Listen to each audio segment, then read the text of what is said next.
classe de 3e, chapitre nombre entier. Il s'agit d'une leçon, rendre une fraction irréductible. Alors, c'est parti. Alors, comment faire pour rendre une fraction irréductible? La première des choses, c'est déjà savoir qu'est-ce que ça veut dire. Donc, je vous ai mis une petite définition. Une fraction irréductible, c'est une fraction qui est simplifiée au maximum. Voilà, donc ça, c'est à savoir. Si on ne sait pas ça, eh bien, on ne sait pas où on va. Alors, quelle méthode utiliser pour cela? Ce n'est pas hyper compliqué. Donc, la méthode, c'est bien, hein, je le dis, je le redis, je le redis, surtout si vous avez des soucis techniques, des soucis en mathématiques, des difficultés, essayez d'apprendre à peu près par cœur les méthodes, parce que comme ça, en vous la récitant dans votre tête, vous n'êtes pas perdu et vous savez où vous allez, vous savez ce que vous devez faire. Donc, une méthode pour rendre une fraction irréductible, en fait, qu'est-ce qu'on va faire? On va décomposer le numérateur et le dénominateur en produit de facteurs premiers. Et ensuite, qu'est-ce qu'on va faire? Eh bien, on va simplifier. Et on obtiendra la simplification maximale parce qu'on aura fait la décomposition maximale du numérateur et du dénominateur. Alors, un exemple. J'essaye de ne pas trop pousser ma feuille pour que vous y voyez. On veut simplifier au maximum les deux nombres, la fraction ici. Donc oui, alors ce n'est pas une fraction des plus parlantes, hein. Quand on voit ce truc-là, on ne sait pas trop combien ça fait. On va décomposer en utilisant la méthode que l'on a vue dans une vidéo précédente. Donc on va décomposer en produit de facteurs premiers le numérateur 1184 et le dénominateur 6930. Alors les nombres premiers que l'on va utiliser pour décomposer, on commence par le premier nombre premier, c'est 2.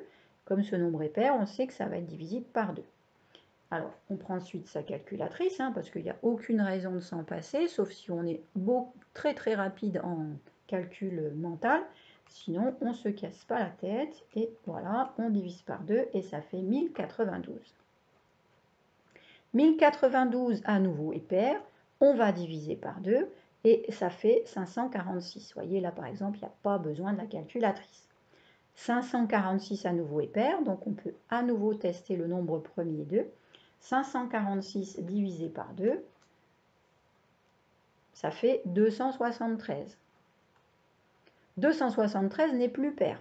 Donc, on va chercher le nombre premier suivant. Après 2, il y a 3. Je vais tester 3. 273 divisé par 3, ça devrait fonctionner. Voilà, ça fait 91. Donc, diviseur 3, résultat 91. 91, est-ce que ça va être divisible par 3? 9 plus 1, 10. 10 n'est pas dans la table de 3, donc ce n'est même pas la peine que je teste. 91 n'est pas divisible par 3. Par 5, non. Le nombre premier suivant, c'est 7. Je vais essayer. 91 divisé par 7, ça nous fait 13. Ah pardon, j'ai mal mis, vous n'avez pas vu les résultats. Désolé. Donc 91 divisé par 7, ça fonctionne. Résultat, 13. Il se trouve que 13 est un nombre premier. Donc voici le dernier nombre premier. Je m'arrête ici, j'ai 1, j'ai terminé ma décomposition en nombre premier. Et je vais écrire 2184, c'est 2, puissance 1, 2, 3, fois 3, fois 7, fois 13.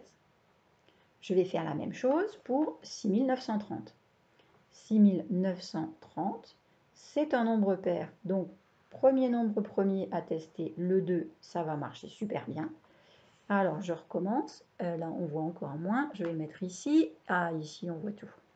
6930 divisé par 2, 3465. Bon, déjà, c'est plus pair. On se doute que ça va être divisible par 5, mais je vais tester les divisions par 3 avant pour être sûr de ne pas oublier le facteur 3. Donc, ce nombre-là, je vais voir, est-ce qu'il est divisible par 3? Eh bien, 6 plus 4, 10, 3 plus 5, 8. Donc la somme des chiffres ici, ça fait 18. Je suis sûre que c'est divisible par 3. Je vais tester. Ça me fait, divisé par 3, ça me fait 1055. 5 et 5, 10 et 2, 12. C'est encore divisible par 3. Divisé par 3. Pardon, 380. 385.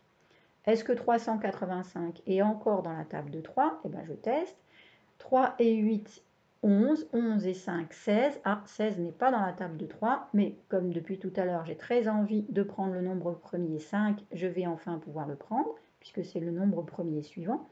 Je vais faire la division par 7, 5, et ça me fait 77.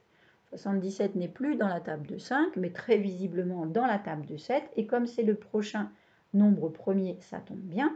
77 divisé par 7, tout le monde le sait, ça fait 11. Et 11 est un nombre premier, donc j'ai terminé.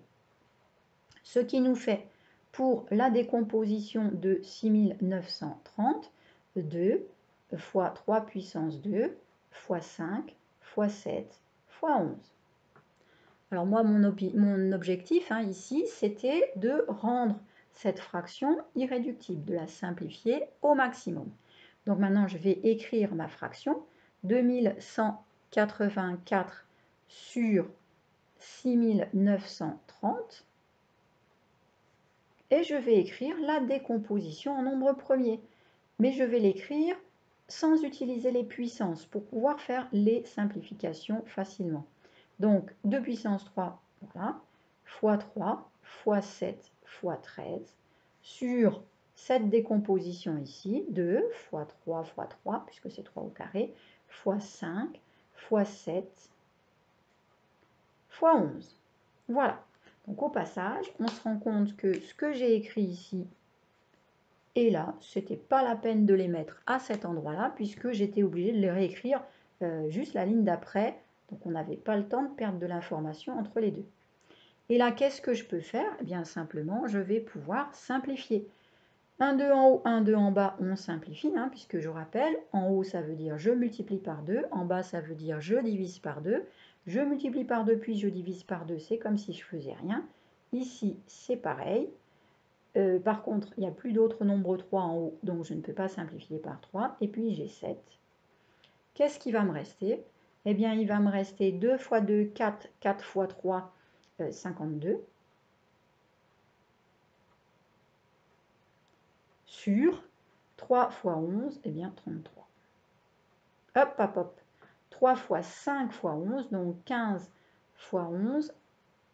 Ah, je cherchais ma souris. 15 fois 11, 165. Et voilà. Et là, je vais pouvoir mettre, c'est une fraction irréductible. Voilà. Là, j'ai réussi, j'ai terminé l'exercice. Alors, comme d'habitude, quand on peut avoir une vérification possible ou une méthode pour le faire à notre place, si on n'est pas capable de le faire, ben c'est toujours bon. C'est toujours bon parce que même si on n'est pas capable de tout faire, on a quand même la possibilité de poursuivre. Donc ici, qu'est-ce qui va nous permettre de faire cette simplification à notre place? Donc si c'est strictement une question de brevet, par exemple, rendre cette fraction irréductible, on le fait tout à la calculatrice, ben c'est clair, on n'aura pas les points. Voilà. Mais si on a fait la simplification et qu'on n'est pas sûr de nous, eh bien, il n'y a pas de souci, on prend sa calculatrice et on va demander à la calculatrice de vérifier cette simplification. Qu'est-ce qu'on va faire? Ben, comme il se doit, on prend la touche pour les fractions. Numérateur, on a dit 2184.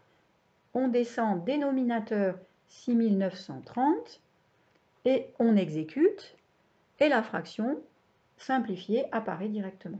C'est bien ce qu'on a trouvé, donc c'est bon. Donc qu'est-ce qu'on fait pour y arriver? Ben, ce que je viens de vous dire ici, simplement, on utilise la calculatrice, la possibilité de calculer avec les fractions. Voilà, donc j'espère que c'est compris et que vous n'aurez pas de mal pour ce genre d'exercice. Bonne continuation à vous.